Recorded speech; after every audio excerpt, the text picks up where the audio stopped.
Bonjour Bernard Pivot. Bonjour. C'est un grand bonheur. La mémoire, votre mémoire n'en fait qu'à sa tête. Oui. C'est publié chez Albin Michel. C'est un livre vraiment truculent, formidable à votre image. On va en parler. Vous êtes le parrain de la semaine de la langue française. On Et est en de la plein francophonie. dedans. Et de la francophonie. Ah oui. Que TV5 Monde défend, bien sûr. Vous dites dans ce livre, si elle ne veut pas se scléroser, mourir, une langue doit frémir, bouger, s'ouvrir, accepter la différence. Oui. Finalement, c'est un cri du cœur, Bernard Pivot. Oui, pour la langue, parce que je dois tellement à la langue française, à la littérature et aux mots que j'ai accepté bien volontiers de parrainer cette... et donc de défendre les mots et de dire que la langue, effectivement, c'est quelque chose de vivant, quelque chose qui bouge, qui remue, que les mots sont des êtres vivants. Oui. Et c'est pour ça, d'ailleurs, qu'il faut les respecter, parce qu'ils ont une identité, ils ont une orthographe, ils ont un sens, etc. Oui, il y a des accents, vous adorez les accents, vous dites un tiré entre tire-bouchon, tire et bouchon, on voit l'objet. Mais oui, mais la suppression, par exemple, de l'accent circonflexe sur le i et l'u, préconisée par un comité ad hoc et reprise par l'Éducation nationale, à mon avis, c'est une erreur. C'est une erreur parce que les accents, tous les traits d'union, les cédilles, les apostrophes participent de l'esthétique de la langue française. C'est exactement comme si, dans la mode, vous supprimez les ceintures, les zips, les boutons, etc. C'est la même chose. Oui, et puis alors... Il n'y a pas de vulgarité au fond. Vous citez par exemple Blondin. Après des semaines de réflexion, de scrupules et d'enculage de mouche, j'ai commencé un nouveau roman. Ça, c'est une citation. Oui. On a le droit de dire enculage de mouche. Oui, parce que c'est un parler un peu populaire, oui, bien sûr. Et moi, quand je me rappelle, j'étais avec 15 ou 16 ans, j'avais lu dans Art, qui était un journal de l'époque, une phrase de Jacques Laurent qui parlait de « les carottes sont cuites ». Je me disais, mais comment un grand écrivain comme lui peut employer cette expression ? Parce qu'à nous, à l'époque, au lycée, elle nous était interdite, ce genre d'expression. Et je me disais, mais alors les adultes peuvent employer des formules que nous n'avons, qu'on nous refuse à nous. C'est pas normal, c'est injuste. Oui, alors Boudard, par exemple, Mézig, des mots extraordinaires, des mots d'argot. Oui, mais lui, c'est un champion de la langue verte. Et au fond, avec la langue verte, il aurait pu revêtir l'habit vert. Oui. Ça aurait été logique. Oui. D'ailleurs, dont vous dites un habit vert qui peut susciter certaines excitations sexuelles. Ah oui, c'est Anatole France. On dit qu'Anatole France recevait parfois ses maîtresses en grand habit d'académicien, et comme ça, avec l'épée au poing, donc signe phallique évident, et que donc il aimait se laisser déshabiller. Est-ce que c'est vrai, est-ce que c'est faux ? En tout cas, c'est peut-être une légende, mais j'aime assez cette histoire. Et alors, vous constatez que le mot bandaison figure dans le grand Robert, mais pas dans le petit. Bah oui, parce que le grand est plus costaud, donc il est plus osé, alors le petit Robert, non, ose pas, il n'ose pas mettre bandaison. Et alors il y a un chapitre, effectivement, où je me dis pourquoi, par exemple, c'est Echenoz qui emploie cette expression, une fille bandante. Et je me dis pourquoi moi, j'ai jamais osé mettre ce mot bandant. Je mis sexy, glamour, mais pas bandant. Alors je m'interroge là-dessus, et puis je me dis, j'ai eu tort probablement, parce que, en plus de ça, alors le petit Larousse préconise être en érection. Moi, je préfère bandant. Pourquoi ? Parce que être en érection, c'est le résultat final. Tandis que bandé, c'est à la fois l'action et le résultat. Donc, c'est un mot qui est beaucoup plus intéressant que l'autre. Ça, c'est le président de l'Académie Goncourt qui parle. Ce qui est extraordinaire, finalement, sont les mots d'amour. Alors, vous en dites des choses extraordinaires. Vous dites, pour parler des mots d'amour, ce sont des mots qui ont bougé la langue, écarté les lèvres, se sont humectés de salive. On les voit, ces mots-là, Bernard. Oui, quand on déclare son amour, sa tendresse à une personne, fatalement, votre langue est en joie. Vos papilles vos papilles aussi sont comme ça, c'est une sorte d'allégresse. Et donc, il y a, évidemment, votre salive est amoureuse elle-même. Oui, et puis les lettres d'amour. Alors, vous en parlez beaucoup. Ah, vous en avez... Alors, il y a des lettres extraordinaires d'auteurs. Vous avez écrit les vôtres, Bernard. Oui. D'ailleurs, il y en a une, vous attendez depuis 60 ans la réponse. 61 ans. 61 ans. Alors, j'avais 20 ans, j'avais rencontré une cousine très éloignée par la géographie et puis par les liens du sang quand même. Donc, j'étais tombé follement amoureux d'elle pendant un mariage. Et comme elle était retournée dans le midi de la France, j'avais envoyé une lettre, mais admirable. Alors, j'avais travaillé cette lettre, je l'avais caressée, je l'avais mignotée, etc. Et j'étais sûr qu'elle aurait un effet magique, effectivement. Eh bien, ça fait 61 ans que j'attends la réponse. À mon avis, c'est non. Oui. Vous, l'amoureux des mots, vous aimez aussi les silences. Alors, dans une émission, vous avez demandé 1 minute de silence, et c'est impossible, on n'arrive pas à respecter le silence. Oui. Lorsqu'on vous a proposé un rôle au théâtre, vous avez dit, moi, je veux bien jouer, mais un rôle muet. Oui, C'est inattendu. hein. Ben oui, être à contre-emploi, c'est mieux. Dès que les gens me voyaient à la télévision, ils disaient, il va parler. Tandis que là, jouer au théâtre, un rôle silencieux, tout dans les yeux, tout dans la mimique, ça m'amusait follement, oui. Oui, quelle histoire, votre vie, Bernard. Et vous le racontez dans ce livre. C'est bourré d'anecdotes, de souvenirs, de partage de vos parents, de votre enfance. Oui. On y apprend le pensionnat, d'ailleurs. Un baiser fougueux donné par un garçon un jour. Oui, alors bon, ça m'a pas plu parce que moi, dès ce moment-là, j'avais déjà le croupion en chaleur quand je voyais une image. Je sortais du pensionnat religieux, je sortais du pensionnat et on voyait des affiches de cinéma avec une pianiste, par exemple, les épaules dénudées. Moi, ça me mettait en état, reprenons le mot de tout à l'heure. et donc, ce baiser d'un garçon, et chose que c'est la première fois que j'ai même jamais dit à mes intimes, hein, je l'ai jamais dit, et je me suis dit, bon, il n'y a pas de raison de le cacher. Oui, et l'amour de la vie, qui est incroyable. Alors, vous écrivez un premier roman où vous parlez de ces fameux gratteurs de tête des trains fantômes, vous parlez des vogues, c'est-à-dire des fêtes foraines de l'enfance. À Lyon. Oui, et vous avez envie finalement de faire partager ce bonheur de la vie. Il y a une truculence chez vous. Ben oui, parce que je trouve que quand même, on n'en a qu'une, hein, et donc il faut en profiter, il faut avoir de la curiosité, avoir de la gourmandise, être amoureux, aimer les mots, aimer la littérature, aimer le cinéma, aimer la peinture, etc., aimer les restaurants, etc. Donc avoir une vie agréable, oui, bien sûr. Oui, aimer le bon vin. Vous dites on devrait enseigner les années des bons vins dans les écoles, comme on enseignerait finalement les dates de l'histoire. Mais quoi. écoutez, est-ce que raconter l'histoire du vin, c'est raconter l'histoire de l'humanité. Vous pouvez pas, c'est incroyable. L'Odyssée, l'Évangile, Noé, toute l'histoire du vin est là-dedans. Donc, je trouve qu'on doit, aux élèves de, je sais pas, de seconde ou de terminale, on pourrait leur dire, ben voilà, l'histoire du vin, et puis leur enseigner en même temps, eh bien, l'amour des terroirs viticoles de la France, et leur dire, par exemple, leur faire apprendre les grandes années, oui. les grands millésimes des territoires bourguignons, bordelais, champenois, etc. Oui. Vous dites, on embrasse mieux dans les territoires viticoles. Alors ça, vous l'avez dit. Hein. Oui, alors ça, je suis... Pourquoi ? Parce que le premier baiser, c'est quand même quelque chose d'assez extraordinaire dans la vie d'un garçon ou d'une fille. Hein. Tout le monde s'en souvient. Eh bien, je me suis dit que, moi, ayant eu la chance de passer toute ma jeunesse dans le Beaujolais, j'ai fait rouler beaucoup de vin dans ma bouche, sur mes papilles, sur ma langue, tout ça. Et je pense qu'un garçon ou une fille qui a été élevé dans le vin, dans un vignoble et qui a l'habitude de goûter le vin, est beaucoup plus apte au premier baiser que des jeunes gens qui sont nés dans des régions céréalières ou d'élevage. Et encore moins en ville, dites-vous. Oh, alors en ville, alors là, non, rien du tout, oui. Bien sûr. Oui. Et alors, évidemment, on voit les vendangeuses avec leurs décolletés. Vous aimez les décolletés. Vous avouez même que dans votre enfance, vous faisiez même parfois un pas de côté pour mieux les voir. Hein, pour être dans l'axe. Oui. C'est toute une technique. Vous allez donner l'impression que ce livre est, est un livre de... Alors, c'est vrai que j'aime beaucoup la sensualité. Mais enfin, bon, ça n'est quand même pas tout le livre. Oui, hein. Mais c'est la vie, la sensualité, parce que quand vous êtes jeune journaliste, alors vous allez dans des rencontres littéraires, vous y faites des connaissances incroyables, c'est des salons, c'est une vie d'ailleurs qui n'existe plus aujourd'hui. Et finalement, c'est ça qui va un jour vous donner envie de faire une émission comme Apostrophe. Oui, c'est vrai.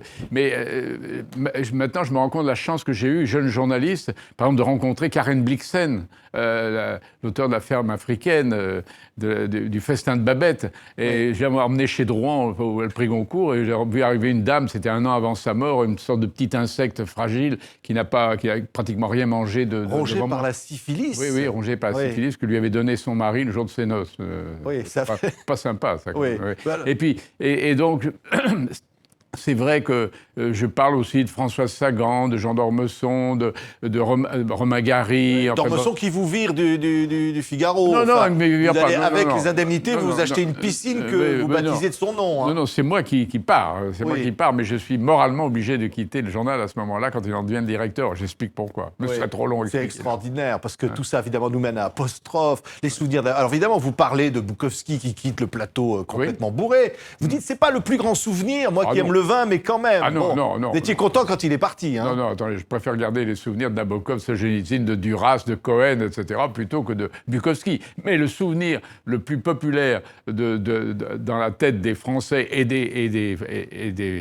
de tous les pays francophones qui ont regardé toutes mes émissions, c'est évidemment Bukowski. Oui, les mots, l'amour de la littérature et finalement le voyage dans les livres. Ce qui est fou, c'est votre regard sur les livres, Bernard. Oui. C'est qu'au fond, vous y trouvez la sève de la vie, finalement des rencontres personnelles. Ben oui, mais je crois que tout lecteur doit faire ça. Chaque lecteur rencontre dans le livre des personnages avec qui il vivra toute sa vie, pour les plus grands. Et puis, il rencontre des moments, des scènes, des apophthegmes, des maximes. Nous puisons dans les livres, aussi bien que dans la réalité, des raisons de vivre et des raisons d'aimer la vie. Oui. Et la mort est là, parce que parfois elle peut vous saisir en pleine lecture. Il y a des exemples de ça, et vous les citez. Oui, je raconte le père de François Nourricier est mort à côté de lui au cinéma. François, ça a été un souvenir terrible. Le petit Nourricier, je crois, n'avait que 7 ans quand son père est mort à côté de lui au cinéma. Vous imaginez le traumatisme pour un gamin, c'est absolument terrible. Oui. Et donc, oui, je suis arrivé à un âge où on doit quand même penser un peu à la mort. Donc, il y a quelques pages où je ne peux pas m'épargner quelques réflexions sur la chose. Oui, mais la vie est par-dessus tout triomphante. C'est qu'au fond, vous vous nourrissez des autres, on a l'impression, Bernard. Vous êtes toujours nourri de toutes ces rencontres. Ben oui, non mais attends, mais en tant que journaliste, nous nous nourrissons toujours des gens que nous rencontrons, des livres que nous lisons, des films que nous voyons, des voyages que nous faisons, bien entendu. Mais ça c'est pour ça que j'aime beaucoup ce métier de journaliste, parce que on ne vit pas égoïstement, on vit au contraire, on est toujours comme ça, en attente de ce que va nous dire l'autre. Là, par exemple, vous me posez beaucoup de questions, auxquelles je réponds évidemment avec beaucoup de plaisir, mais c'est parce que vous êtes très curieux vous-même, et vous avez lu mon livre avec curiosité, ça, il vous a amusé probablement, il vous a parfois peut-être ému, et donc vous me posez des questions exactement comme moi, pendant si longtemps à la télévision, j'ai fait votre métier. C'est parce que vous êtes mon modèle, Bernard. Le métier que vous êtes en train de faire, voilà, c'est ça. C'est parce que vous êtes mon modèle, comme vous l'êtes pour beaucoup de journalistes. Mais parfois on me dit, mais c'est incroyable, même à ton âge, tu as une curiosité incroyable. Mais je dis, mais un journaliste qui n'est pas curieux, c'est un très mauvais journaliste. Oui. Quand même. Et en même temps, le principe de Péter, ça vous le citez. On vous a proposé d'être quoi? Présentateur du journal de 20 heures, ministre de la Culture. Ah non, pas ministre de la Culture. Ah ben non, mais ça, on aurait pu vous le proposer, on a dû y penser. Non, on m'a proposé de direction d'une chaîne de télévision, et surtout le journal de 20 heures que j'ai refusé. Alors pourquoi le principe de Peter? Alors je le dis pour les téléspectateurs qui ne le sauraient pas, le principe de Peter, c'est cette maxime: dans toute hiérarchie, les employés arrivent un jour à se hisser à leur niveau d'incompétence. Autrement dit, et c'est assez vrai, quand on voit d'ailleurs le monde politique, on voit très bien qu'ils montent, et à un moment, ils sont totalement incompétents. Voilà. Donc, et j'ai beaucoup admiré ce livre, qui est un livre d'humour, mais qui est un livre, au fond, très sérieux. Et Peter est devenu un ami comme ça, à côté de moi, un ami qui n'existe pas, mais qui est très, très présent. Et quand Pierre Desgroupes m'a proposé de faire le journal de 20 heures en alternance avec Christine Ockrent, j'ai réfléchi un petit moment, puis j'ai refusé. Peter m'a dit non, tu n'as pas la tête politique, tu n'as pas la tête économique, c'est pas fait pour toi. Et puis lire un prompteur pendant une demi-heure, c'est beaucoup moins bien que converser avec des écrivains qui sont quand même les gens les plus intelligents du monde. Oui, donc j'ai refusé. Heureusement que vous ne l'aviez pas lu gamin, mais vous le dites aussi, parce qu'il faut être inconscient pour faire tout ce qu'on fait quand on est gamin, quand on se lance. Il faut y croire aussi. Non, mais le principe de Peter ne s'applique que lorsque vous êtes déjà dans une hiérarchie. Ah oui. Mais au début, il faut être fou dans la vie. Moi, si vous avez 18, 20 ans, 25 ans, je le dis aux téléspectateurs, là, là, ne consultez pas Peter. Faites ce que vous avez envie de faire. Allez-y, foncez. Ouais. Et puis après, une fois que vous êtes en place, alors Peter peut devenir votre ami et surtout votre conseiller. C'est un livre formidable, Bernard Pivot. On y découvre votre amour pour les tartines beurrées avec de la confiture. Les plaisirs simples. Ben oui, mais ça, c'était pendant la guerre. Donc, j'étais avec ma mère dans un petit village. On n'avait pas grand-chose pour se nourrir. Et donc, on avait du beurre un peu frelaté, fait avec des conditions épouvantables, et puis de la confiture faite avec de la saccharine. Mais bon, c'était quand même du beurre et de la confiture. Et ma mère disait, ou beurre ou confiture le matin, mais pas les deux. Et moi, j'adorais mélanger les deux. Et sauf ma mère, qui était très pieuse, nous autorisait à mettre beurre et confiture le dimanche matin et les fêtes carillonnées. Voilà, ça, pour le petit déjeuner. Voilà. Alors, la grand-mère qui avait vécu des choses horribles dans sa vie, mais qui avait eu peur absolue d'une seule chose, c'était des souris. Oui, mais ça c'est beaucoup de femmes qui ont vécu des vies difficiles. Ma grand-mère paternelle était à la ferme. Elle a retrouvé, après la guerre de 14, un mari gazé. Elle a eu 4 enfants, etc.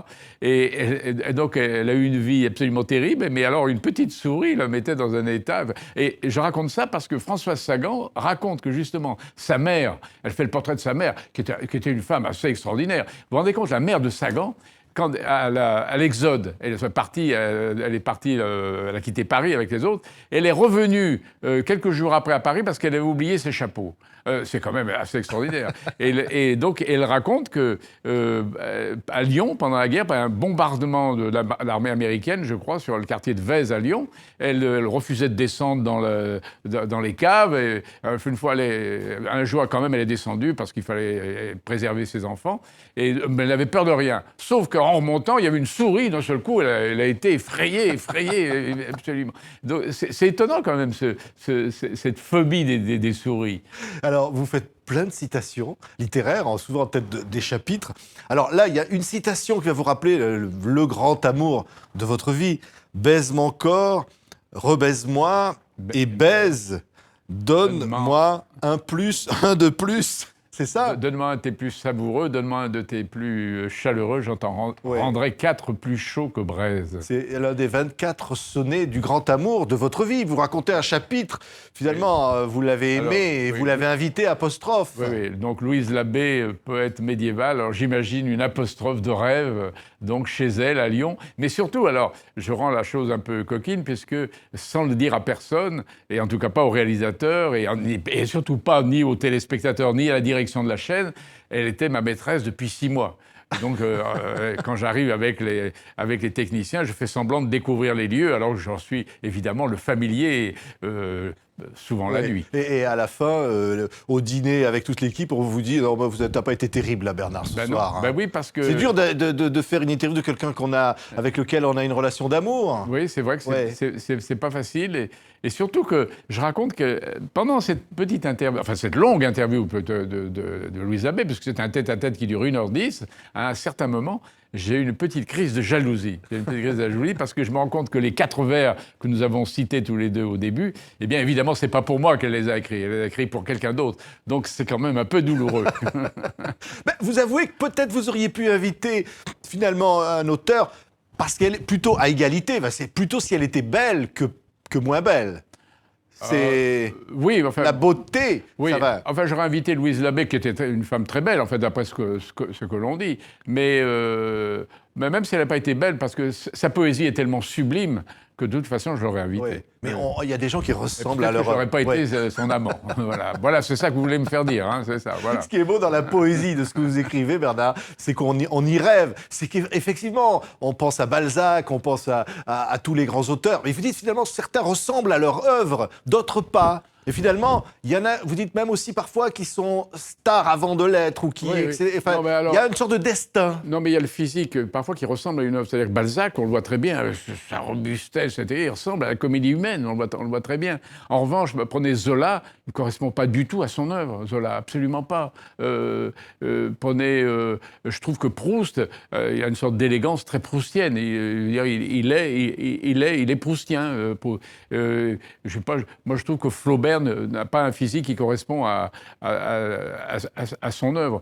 Mais en revanche, plus près de nous, l'auteur de Boussole, c'est-à-dire Mathias Sénard, massif, hein. Il est massif, un peu, il est balzacien, et il ressemble à son œuvre, à Boussole, que nous avons couronné il y a 2 ans, à qui nous avons donné le prix Goncourt. Eh bien, il y a cette robustesse, cette culture amassée dans Boussole et dans son physique. Oui. Est-ce que c'est vrai que les lauréats du Goncourt reçoivent des invitations galante, tout de suite. Non, je pose la question, Oui. mais ça, j'en sais strictement rien. Ça, Oui, mais on peut le supposer. Non, oui, Ouais, mais là, je n'ai pas de... Je n'ai pas de... J'ai oublié de le demander à Edmond de Charleroux avant qu'elle meure, et puis peut-être que je demanderai...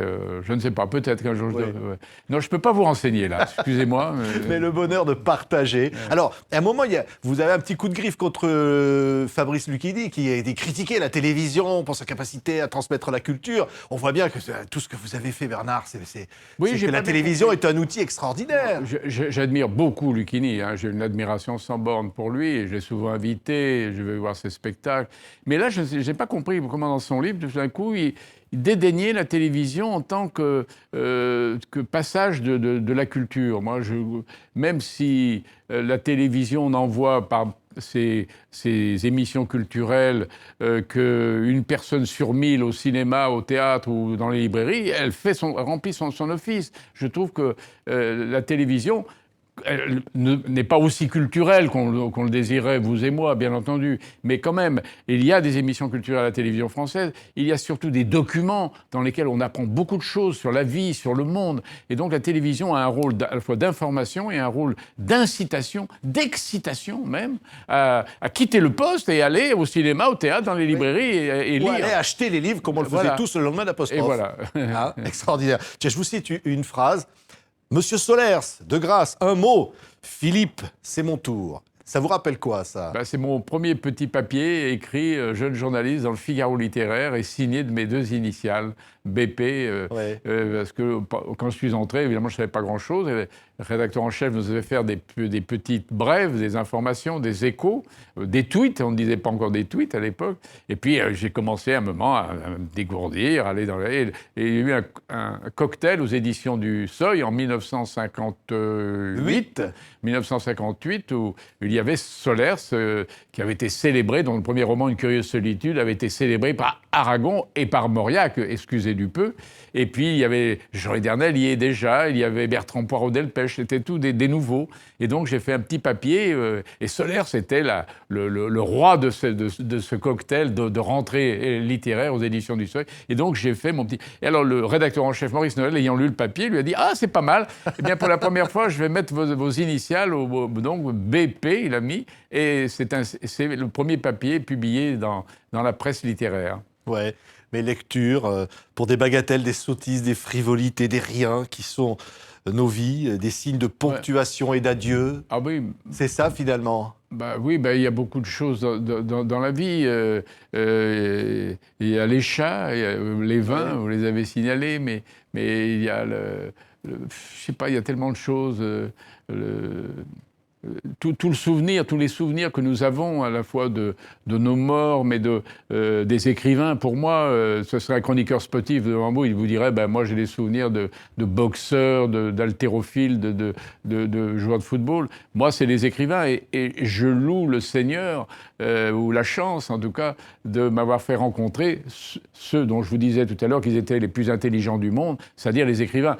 Moi, j'ai toujours considéré que c'était une chance de pouvoir interviewer des écrivains. Ce serait quand même mieux que les politiques, excusez-moi, que les chanteurs ou les sportifs, hein. Même s'il y a chez eux aussi des gens tout à fait intéressants. Ouais. Allez, on va terminer. Juste une anecdote comme ça. Oui. Un chat, un jour au restaurant, qui traverse une salle et tout le monde se dit vers qui va-t-il aller. Et vous espérez que ça va être vers vous. C'est ça, finalement. Oui, le couple, on était à table comme ça, l'été, il a traversé tout le jardin, comme ça. C'était un soir très beau. Un beau chat noir. Sur la Provence. Hein, et puis il est venu se frotter, puis il est reparti. Alors tout le monde était un peu jaloux de la faveur qu'il nous avait manifestée. Et la compagne avec laquelle j'étais, on s'est dit, mais c'est un chat noir. Porte-bonheur ou porte-malheur? Est-ce qu'il est venu nous apporter le malheur ou au contraire, il nous a accordé une faveur exceptionnelle? Alors, c'était finalement, les Égyptiens ont raison, tous les chats, même les noirs, sont des bons présages. Merci beaucoup Bernard Pivot. La mémoire n'en fait qu'à sa tête, mais c'est un grand bonheur que votre mémoire soit partagée avec nous. C'est publié chez Albin Michel. C'est un livre formidable. Merci beaucoup Bernard. Merci beaucoup, merci.